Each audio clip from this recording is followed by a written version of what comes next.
আসসালামু আলাইকুম বন্ধুরা, ফাগুনের শুভেচ্ছা জানাচ্ছি। 21 দিন পরে এলাম আমার কৃষিকালচার খামারে।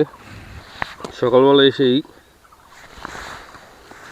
200 ওয়াটের এলসিয়াম এক্সিমের সাবমার্সিবল পাম্প, 15 কেজি ওজনের ডিসি ডংলিং গ্রুপের ব্যাটারি, 30 অ্যাম্পিয়ারের চার্জ কন্ট্রোলার আর 50 ফিট কেবল নিয়ে আসছি এই পুকুরে।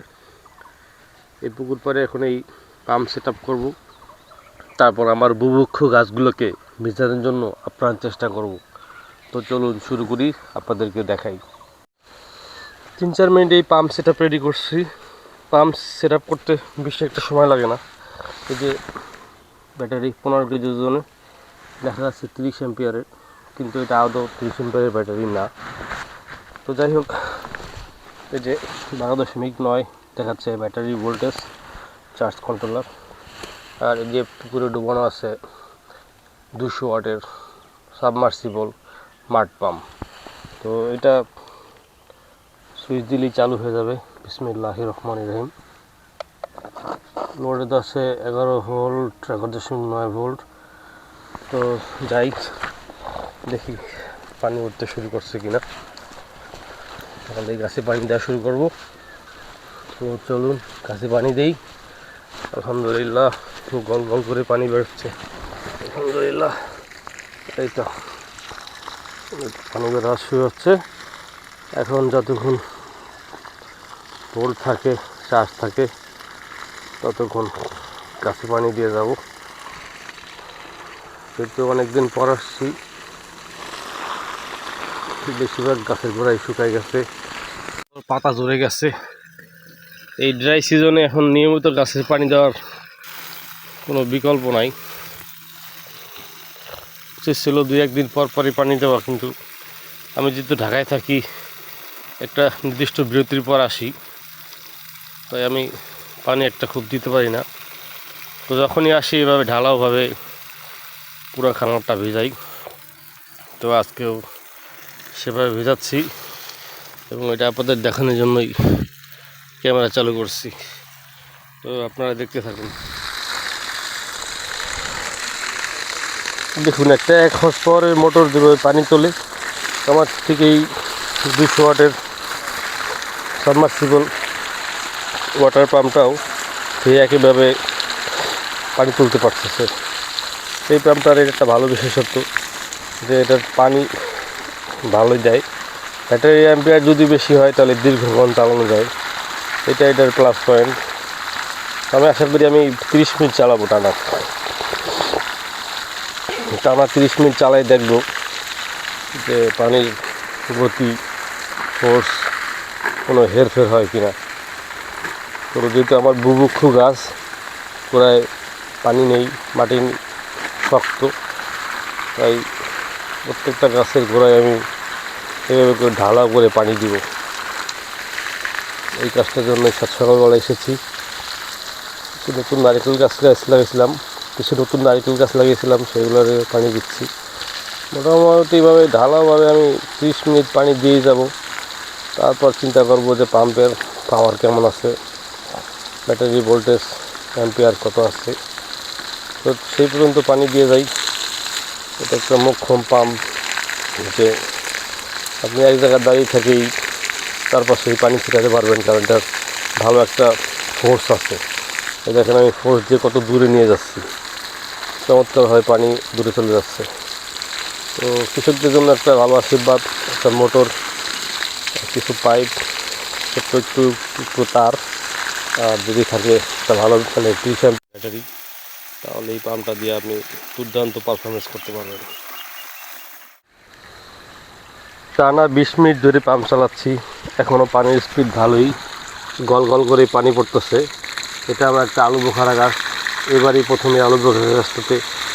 প্রথমে আলু বোখারা গাছটাতে ফুল আসছে, তাই পানি দিয়ে দিচ্ছি।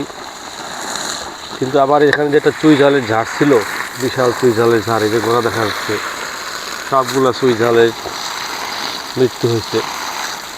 একটা চুই ঝালের গাছও অবশিষ্ট নাই, যা খুবই দুঃখজনক। তাও গোড়াগুলায় পানি দিচ্ছি, যদি কোনো প্রাণ থেকে থাকে আপনার দিকে শিকড় হয়ে বের হয়। এটা আর একটা আলু বোখারা গাছ।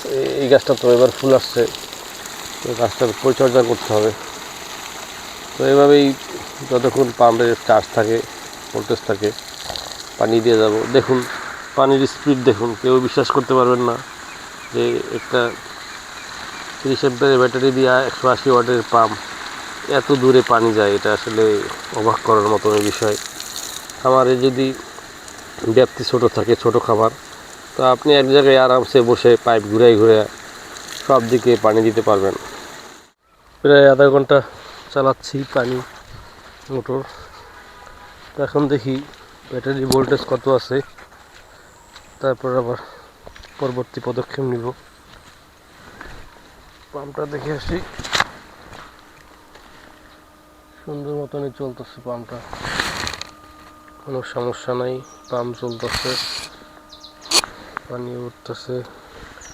11.5 ভোল্ট দেখাচ্ছে। এই যে 11.5 ভোল্ট দেখাচ্ছে।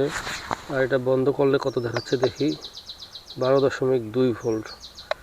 আর লোডে 11.5, তার মানে আরও বেশ কিছু সময় চালানো যাবে। ব্যাটারি একদম ঠান্ডাই আছে, ব্যাটারি কোনো সমস্যা নেই।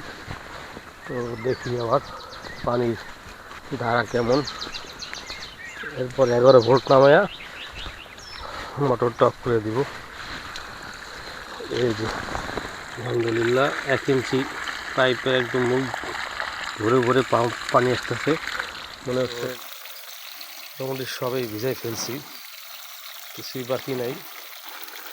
এখন ফাইনাল চেক আপ করা যে কোথায় কোথায় বাদ পড়ছে সেখানে পানি দেওয়া। এটা আমার পাউলুনিয়া গাছ, একটাও ডালপালা নাই, সব ঝরে পড়ছে।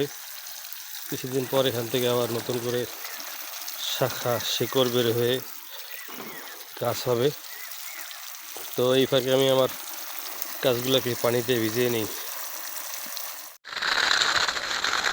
খামারটা পুরাই ভিজিয়ে ফেলছি আলহামদুলিল্লাহ। এই যে দেখতে পাচ্ছেন পানির ধারা কি, রিট কি কত উপরে উঠতে পারে। তো ওই পাশটা পুরো ভিজে, এখন পুকুরের যে পার বা কাঁচা সেদিকের যে গাছগুলো আছে, এই পুকুরের পাড়ে যে গাছগুলো আছে, এখন সেগুলো ভিজানোর জন্য পাইপটাকে, ওই যে দেখতে পাচ্ছেন সেটআপটা দেখতে পাচ্ছেন, এই পাইপের দিকে এনে এখন এই দিকের গাছগুলোকে, এই যে রাস্তার গাছগুলোকে এখন ভিজাচ্ছি পানি দিয়ে ইচ্ছা মতো এখন এগুলোকে ভিজাবো যখন চাষ থাকে। তো সকাল থেকে কাজগুলো করেই যাচ্ছি ক্লান্তিহীনভাবে। কিছু করার নাই, আমার লোক নাই, আমাকে এইগুলো করে যেতে হবে। মোটামুটি প্রত্যেকটা গাছের গোড়ায় পানি দিয়ে দিতে হবে, যাতে আমি 2 সপ্তাহ 15 দিন পর আসলেও কোনো সমস্যা না হয়।